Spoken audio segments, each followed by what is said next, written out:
Justement, en parlant d'insertion, depuis 2017, il a été instauré un comité paritaire du partenariat en matière de formation professionnelle et technique. Ce partenariat vise à associer de façon étroite le secteur productif à l'orientation stratégique et à toutes les autres décisions majeures ayant trait à la formation professionnelle et technique. Il s'agit donc de mieux adapter la formation aux besoins des entreprises. Le gouvernement a également mis en place un dispositif d'aide à l'insertion professionnelle. Ceux que nous avons rencontrés en ont bénéficié. Ils sont salariés ou entrepreneurs. Des exemples concrets de la réussite de cette politique publique. Allons à leur rencontre. La problématique de l'emploi des jeunes en Côte d'Ivoire est au cœur des préoccupations du gouvernement ivoirien. Ainsi, dans le cadre de la réforme de la formation professionnelle, il a été décidé de la mise en œuvre de la formation par alternance en vue de familiariser les apprenants à l'environnement de l'entreprise et améliorer leur employabilité en vue de faciliter leur insertion. L'apprenant Yao Assemian, titulaire d'un BTS en maintenance chaudronnerie soudure, est membre d'un groupe d'apprenants qui ont bénéficié d'un programme d'immersion en entreprise pour une période de 3 mois chez un industriel mondial de cacao. Il a pu travailler sur un projet de fabrication de box pour les magasiniers de la firme. J'ai été sélectionné parmi les meilleurs de ma promotion dans ma filière maintenance chaudronnerie soudure. Il m'a été confié comme tâche la conception d'un box métallique. C'est en quelque sorte une caisse ou un conteneur qui sert de bureau aux agents qui pèsent le café. Tout au long de mon stage, nous avons conçu 3 box. Concernant l'avis de mes encadreurs ainsi que de mon chef d'usine, je dirais qu'ils sont satisfaits du travail que j'ai eu à accomplir durant ma période de stage au sein de leur site.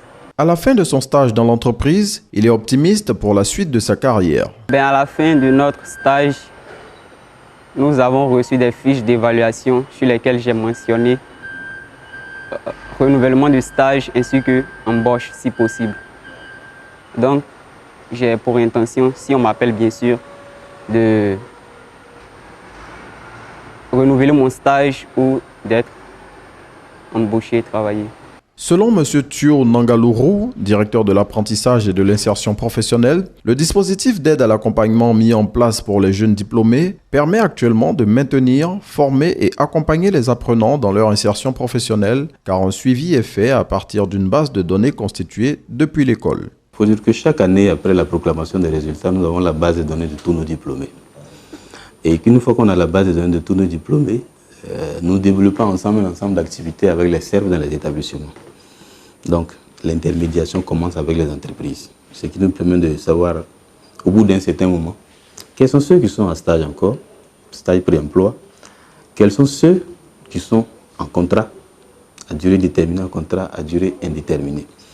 Et ce suivi-là, nous le faisons à travers des enquêtes de suivi, ce qu'on appelle des enquêtes périodiques. Donc, chaque année, nous arrivons à mener cette enquête de suivi qui consiste à interroger, à appeler l'ensemble des diplômés et à les interroger sur leur situation post-formation. Généralement, les enquêtes se font 9 mois après. Il nous arrive souvent de le faire 6 mois après. Donc, en général, à la suite de ces enquêtes, nous savons où sont nos diplômés. Donc, ces enquêtes de suivi nous permettent d'avoir la traçabilité de nos diplômés, en gros. Donc, et une fois que nous connaissons la situation post-formation de chacun de nos diplômés, nous augmentons notre capacité d'action. Nous essayons d'optimiser notre capacité d'action à l'endroit de ceux qui n'ont pas encore de situation bien définie. Donc, en les mettant à la disposition des structures d'aide à l'emploi, des différents cabinets privés. Donc, c'est vraiment cet accompagnement que nous faisons dans nos établissements avec les différents CERF et au niveau national, avec la direction et le suivi strict de notre ministre, qui est vraiment porté sur la question de l'insertion des jeunes. M. Onzan Sylvain Kofi a également bénéficié de ce dispositif. Après des stages en entreprise et des mois en tant que salarié pour des compagnies automobiles, il a aujourd'hui créé son garage automobile à Abidjan dans la commune de Koumassi. Son entreprise qui emploie une dizaine de salariés est aujourd'hui une référence dans le secteur automobile.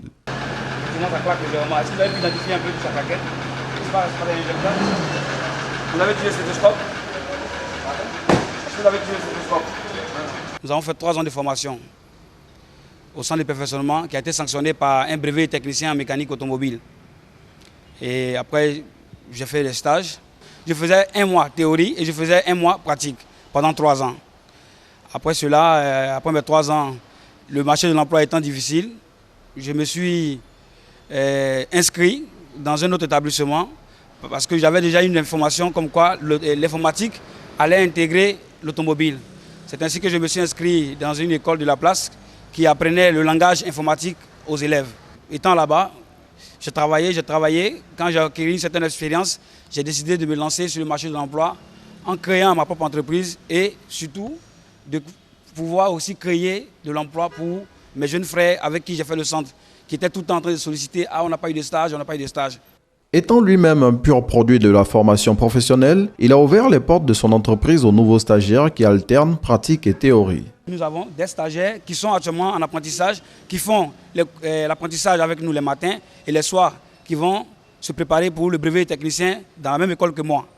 Donc je reçois aussi les stagiaires, j'en ai reçu 12 du ministère de l'Emploi Jeune, qui ont fait 6 mois avec moi et qui sont tous partis, mais j'ai gardé au moins 3, les plus meilleurs, les meilleurs, j'ai gardé les 3 meilleurs, d'autres sont allés postuler ailleurs. Kwasi Cédric est dans ce lot de stagiaires qui alternent entre l'école et l'entreprise. Il est inscrit en première année de maintenance mécanique automobile. À partir de 8 heures, on a une entreprise. On apprend, on a le patron qui est là, chef enseignant qui nous forme sur la mécanique auto. Voilà, on apprend un peu de tout, électricité, mécanique. Maintenant, les soirs, on va à l'école pour apprendre. On fait les cours.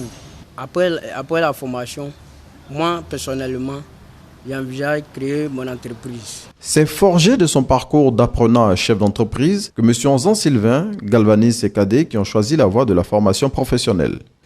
La formation n'est pas facile, il faut vraiment être courageux. Je connais des gens dont les parents sont à 600 km d'Abidjan et qui vivent à Abidjan, qui font les formations. Ce n'est pas du tout facile, mais ce qu'ils doivent retenir, c'est le courage, l'amour surtout de ce qu'on fait. Il est important de souligner que le secrétariat d'État chargé de l'enseignement technique et de la formation professionnelle a doté les centres de formation d'un statut qui permet une gestion en partenariat et en autonomie afin de leur permettre d'être étroitement associés au monde du travail, de sorte à mieux répondre aux défis de l'adéquation formation-emploi, de l'insertion des formés, tout en générant des ressources propres additionnelles, notamment destinées à la maintenance systématique tant préventive que curative des plateaux techniques.